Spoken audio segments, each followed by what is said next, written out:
Bismillahirrahmanirrahim. Assalamualaikum warahmatullahi wabarakatuh. Untuk kelas 8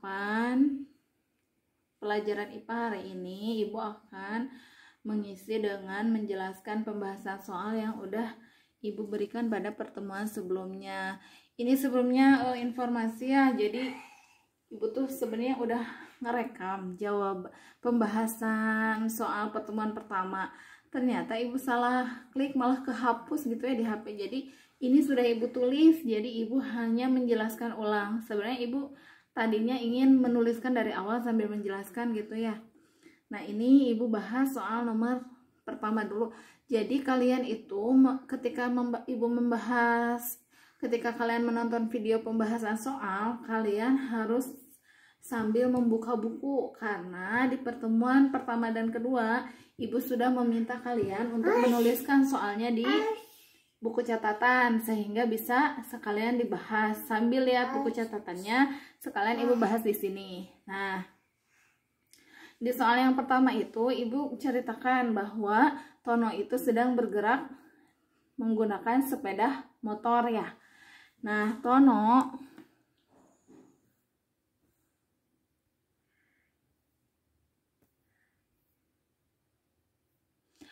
sedang bergerak menggunakan sepeda motor. Dari mana dia bergerak? Dari rumah ke lapang. Nah, yang Ibu tanyakan itu selama perjalanan. Jadi, selama perjalanan Tono di motor. Nah, bagaimana kondisi Tono? Yang pertama, kita harus tahu titik acuan. Di soal yang A, Ibu sebutkan jika titik acuannya motor. Nah, yang kita harus pahami adalah bahwa gerak itu bersifat relatif. Nih, Tono itu ketika titik acuannya motor dikatakan tidak bergerak. Kenapa tidak bergerak? Karena selama titik acuannya motor, Tono itu di motor nggak berubah. Tono itu jaraknya terhadap motor tetap segitu, tidak. Jadi selama perjalanan Tono dan motor itu tidak berpisah. Dia tetap berada pada jarak yang sama. Maka terhadap motor Tono dikatakan tidak bergerak. Kalau titik acuannya rumah nih, ini rumah. Tono berangkat, yang asalnya posisi Tono itu di rumah, ketika dia berangkat, jaraknya makin panjang, itu menunjukkan adanya perubahan posisi. Ketika ada perubahan posisi, maka terjadi yang namanya gerak. Jadi, kalau titik acuannya rumah, Tono dikatakan bergerak. Inilah definisi bahwa gerak itu bersifat relatif. Gimana titik acuannya? Tono itu kan sebenarnya sedang bergerak di motor, sedang bergerak. Motor yang membawa Tono itu sedang bergerak, jadi seolah-olah Tono bergerak. Nah, kenapa dikatakan relatif? Kalau titik acuan motor dia tidak bergerak, kalau titik acuannya rumah dia bergerak ya. Nah, jadi itu jawaban soal nomor 1. Kemudian jawaban soal nomor 2. Nih. Soal nomor 2, Ibu meminta kalian mengerjakan soal ini ya. Nah, Ibu memberikan gambar sama kalian tentang pergerakan Rani. Rani itu asalnya bergerak dari rumah menuju ke warung. Kemudian dari warung dia pergi ke rumah paman. Dari rumah paman dia balik lagi ke rumah. Ibu meminta kalian menghitung berapa jarak yang dilalui oleh Rani dan berapa perpindahan yang dialami oleh Rani. Nah, jarak itu pengertiannya adalah panjang lintasan yang ditempuh atau dilewati. Jadi kalau Rani bergerak dari rumah ke warung, ke rumah paman, kemudian ke rumah Rani lagi, jaraknya itu adalah panjang lintasan. Sepanjang jalan yang dilewati oleh Rani itu harus dihitung menjadi jarak. Nah, kalau perpindahan itu hanya perbedaan posisi awal dan akhir. Rani awalnya di mana, akhirnya di mana, dihitung perbedaan posisinya.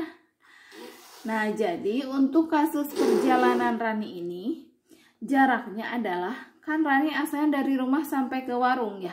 Berarti jaraknya 300 meter, ditambah dari warung ke paman berapa? 250 meter ditambah dari rumah Paman ke rumah Rani 150 meter.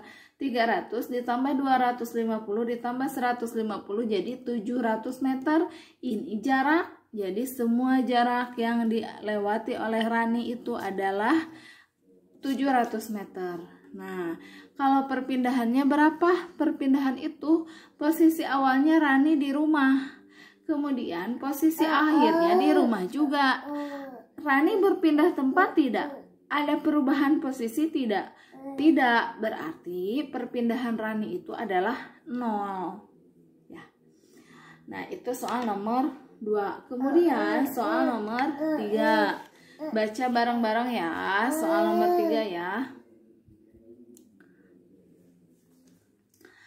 Nah, soal nomor 3 ini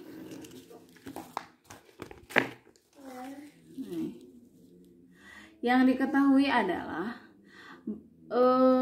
sebuah kendaraan mula-mula diam.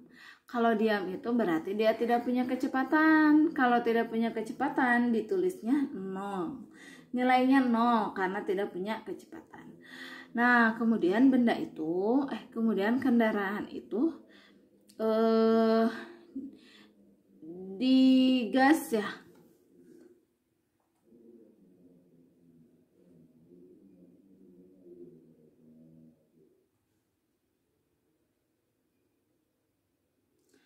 Nah, kemudian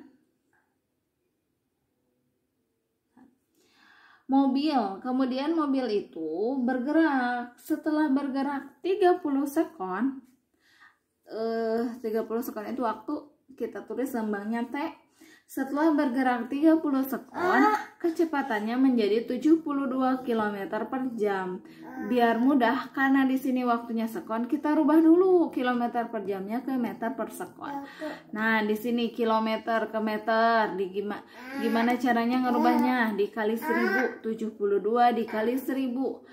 1 jam itu berapa sekon? 3600.